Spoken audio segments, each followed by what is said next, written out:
Gretel Ledo, economista. ¿Qué tal, Gretel? Buen día, ¿cómo estás?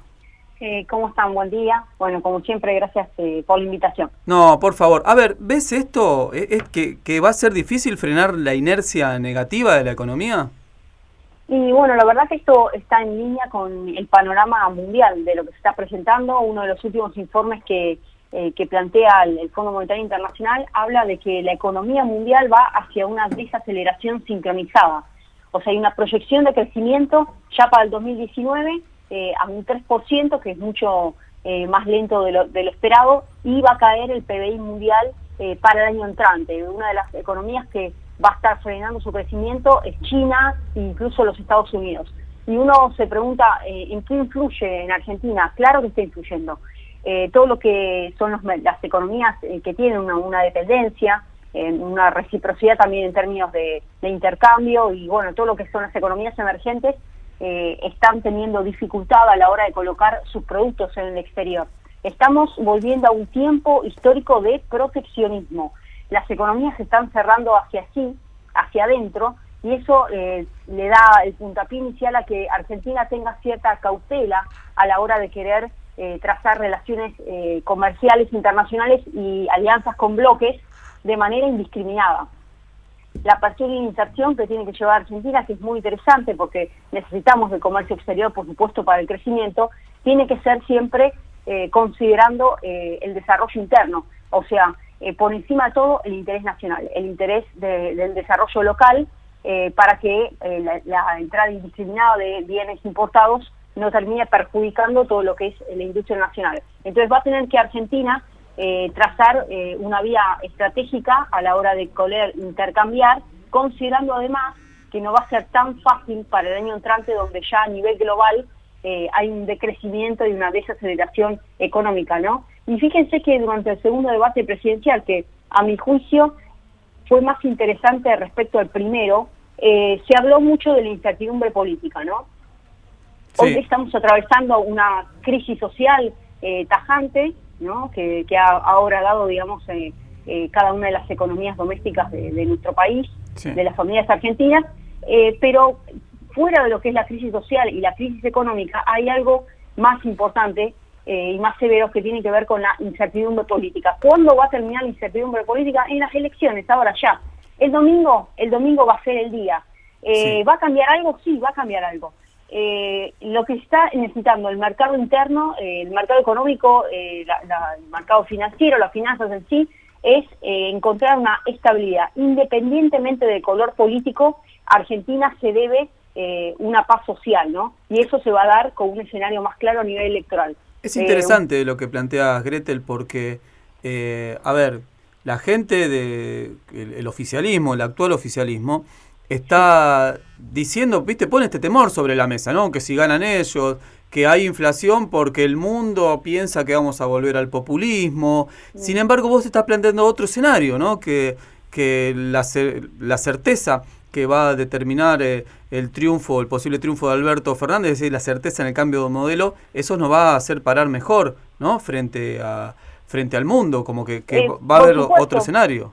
Por supuesto, a ver, por eso insisto, Argentina se debe un momento de estabilidad política. Esa estabilidad política es la que le va a dar la certidumbre necesaria como para que empiece a haber un despegue. Yo no estoy diciendo de que vamos a ir directamente a un nivel de crecimiento, pero sí a un despegue a partir, digamos, salir de este punto muerto, no el punto fermo, ¿no? Como dicen los italianos, hay que salir de este punto fermo.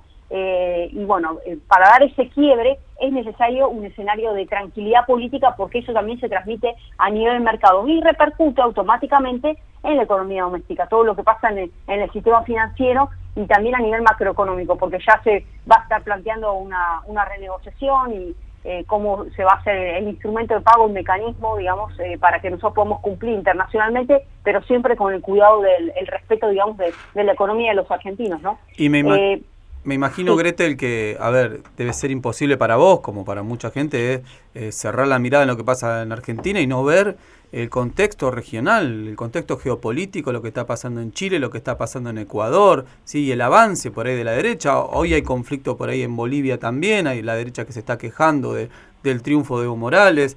A ver, ¿cuáles son los riesgos también para la Argentina? parece que estos modelos no pueden llegar acá ahora si gana Alberto, pero bueno, ¿hay riesgo de este contagio de violencia también para la Argentina? No, yo creo que a ese nivel no, porque ya hemos pasado por crisis acuciantes nosotros y la hemos superado con éxito. Argentina incluso ha sido modelo en momentos donde estamos en plena crisis, y el despegue y el crecimiento económico ha sido también, hemos sido tapa de diario para mal y también tapa de diario para bien. A ese nivel no se va a llegar, la verdad que no, pero ¿por qué? Porque ya el domingo tenemos las elecciones y ya hay prácticamente la mitad de la ciudadanía ya se expidió al respecto, y esta certidumbre que se va a dar en el plano político se va a materializar en el resto de las esferas. Vamos al caso de Chile. Lo que se está presentando es un agotamiento de una matriz económica del mercado, una economía de mercado que ha planteado internacionalmente a través de las estadísticas un crecimiento, un desarrollo, pero siempre desigual. Esa distribución del ingreso de los recursos de manera desigual ha hecho, una diferencia en términos de coeficiente de Gini diametral entre el quintil superior y el quintil inferior.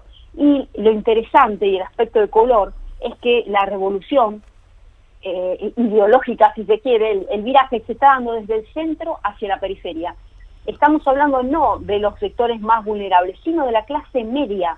La clase media le dijo basta, ¿no? El barrio alto, todo lo que es la zona del centro de Chile, se está manifestando en contra de un modelo. Y cuando el gobierno habla de estamos en guerra contra un enemigo poderoso, ¿cuál es el enemigo poderoso? Vamos a ponerle nombre. O sea, esto que parece invisible, esa estigmatización ideológica, es para la concepción, para el gobierno, o se está a favor de esta economía de mercado o se está en contra, y todo lo que implica una actitud contestataria implica rebelión y debe ser apaleada, ¿no?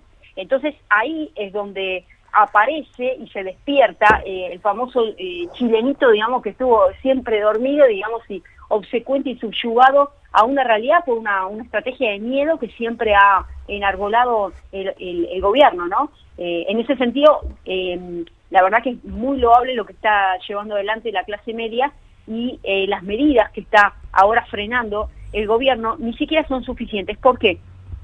Porque está de fondo, esto es lo que se está poniendo en tela de juicio, ni siquiera son medidas por el aumento de un pasaje de subte, porque de metro, si vemos el aumento, he hablado incluso con colegas chilenos que trabajan en el gobierno, y es pequeño el aumento, no pasa por una cuestión de corto plazo, ¿no? De un porcentual de aumento pequeño, sino lo que subyace por detrás, que tiene que ver con este crecimiento desigual, el crecimiento económico desigual, y cuál es la imagen que ha venido Chile a costa de la clase media. Gran parte de la ciudadanía, de las familias, los sectores que mejor se desarrollan, incluso clase media y clase media alta, envían a sus hijos a estudiar a Buenos Aires, porque la universidad es impagable. Hay muchas reformas estructurales donde creo que Chile ha sido un alumno ejemplar de las reformas de Consenso de Washington, ¿no? Con una línea literal, que un poco ese modelo se repitió en Ecuador con las manifestaciones de le dicen no al ajuste del FMI. Cuando se le abre la puerta del FMI, se está abriendo, un escenario de injerencia en la política, lo venimos hablando, política monetaria, política cambiaria, política fiscal, y ahora la próxima gestión va a tener el desafío enorme frente a una demanda de un reperfilamiento o una nueva modalidad de pago, de querer volver a incidir, pero de manera más profunda, con reformas estructurales. Estamos hablando de la reforma previsional y la reforma laboral. Es sustancial el acuerdo, la paz social que se esté entablando puertas adentro de un país. Este gobierno no ha podido plantar las bases de una metodología de pago conveniente para la economía interna de Argentina. ¿Por qué? Porque ni siquiera fue consensuado a nivel social.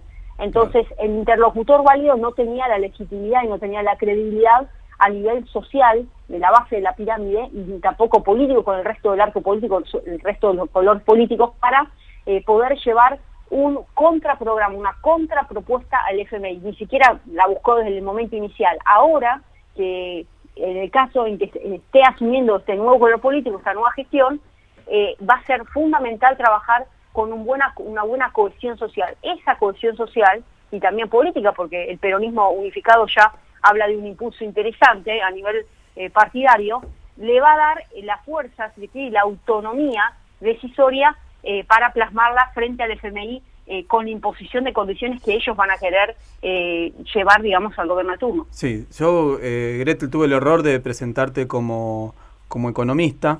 Creo que me confundí con tu hermana, que sí es economista, ¿no? Yo soy socióloga con especialidad en economía, socióloga especialidad en economía, politóloga y abogada.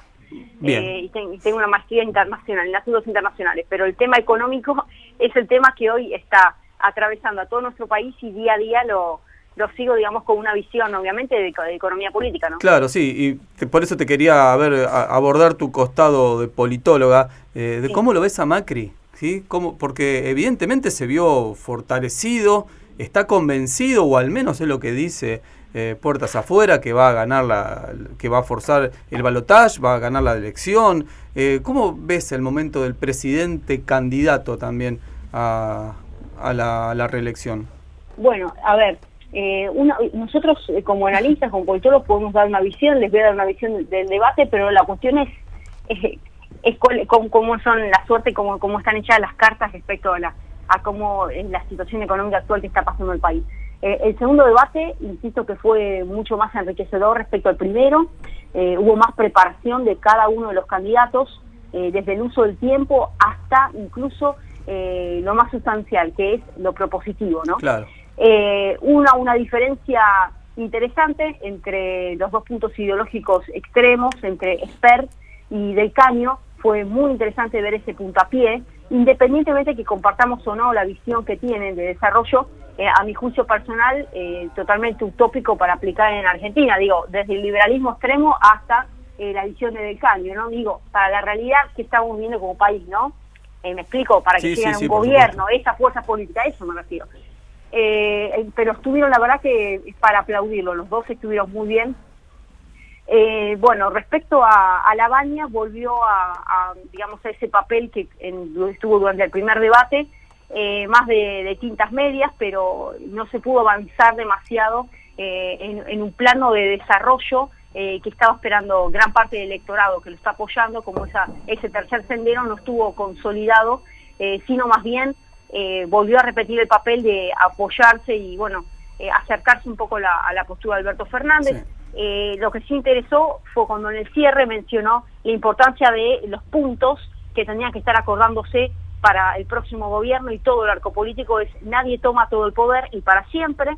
El segundo punto, diálogo permanente, y el tercero, crecimiento y creación de empleo. Fueron 3 puntos que creo que fueron interesantes de la exposición de Lavagna. Y respecto al presidente, se lo vio más consolidado, más sólido, más preparado, y creo que fue, digamos, el ímpetu que tomó de las marchas del Sí se puede, que lo llevó a una postura más asertiva, si se quiere, y bueno, y más al contraataque, ¿no? Alberto Fernández, por supuesto, igual que el debate anterior, que estuvo muy bien preparado, y acá, si tenemos que poner un broche de oro, cuando Mauricio Macri dice vamos a dar vuelta a la historia de Argentina, y Alberto Fernández dice vamos a poner de pie a Argentina, ¿cuál es la diferencia? Sí. Macri lo ve a un futuro. Macri habla de la gestión en plano internacional, en plano de cuestiones estructurales, y se ha, digamos, desatendido la cuestión del hoy, el presente. Sí. Y hoy el votante, un poco para responder tu inquietud, el votante está necesitando un estadista del hoy, por la cuestión acuciante. Sí. Si no queremos llevar a niveles de máxima el tema, digamos, de desatención social, ¿no? La gran crisis que estamos pasando, que ya directamente es vergonzoso, los niveles de pobreza e indigencia, sí. Es que necesitamos una respuesta inmediata. Por eso Alberto Fernández insiste en vamos a poner a Argentina de pie. Vuelvo así, el foco está puesto sobre la inmediatez, sobre lo económico. Ahí está la diferencia. Entonces, más allá de que el papel del presidente haya sido mucho mejor respecto al primer debate, él estuvo mejor, ¿qué es lo que va a votar la ciudadanía? La ciudadanía necesita una solución inmediata. Esa inmediatez es la que quizás en el plan interno el gobierno ha descuidado. Entonces, claro, la pregunta que nos hacemos es ¿qué nos llevaría a pensar que lo van a poder estar trabajando ahora de fondo? Porque acá el tema sustancial es el acuerdo o el desacuerdo.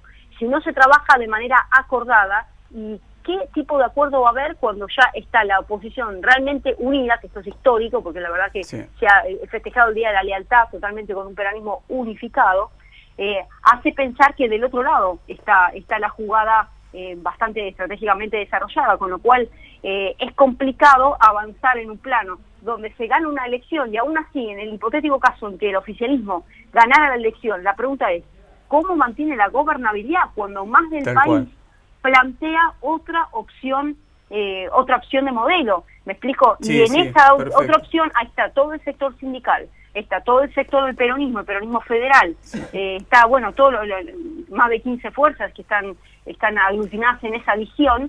Es complicado, ¿me explico? O sea, a mí lo que más me preocupa es la gobernabilidad. O sea, si asume Macri, igual va a tener 70% de gente que quiere otro modelo, imaginemos si gana esa. Eso es lo que estoy diciendo. A ver, lo que más nos preocupa a nosotros, desde analistas politólogos hasta el ciudadano común, es la gobernabilidad. ¿Cómo mantener la gobernabilidad? Sí, buenísimo, Gretel, te agradecemos mucho, muy clara como siempre, la verdad, muy valioso tus análisis aquí en la mañana de Radio La Salada. Un saludo, que tengas un muy buen día. Gracias, igualmente, buena semana para todos. Pasaba Gretel Ledo, entonces, analista política.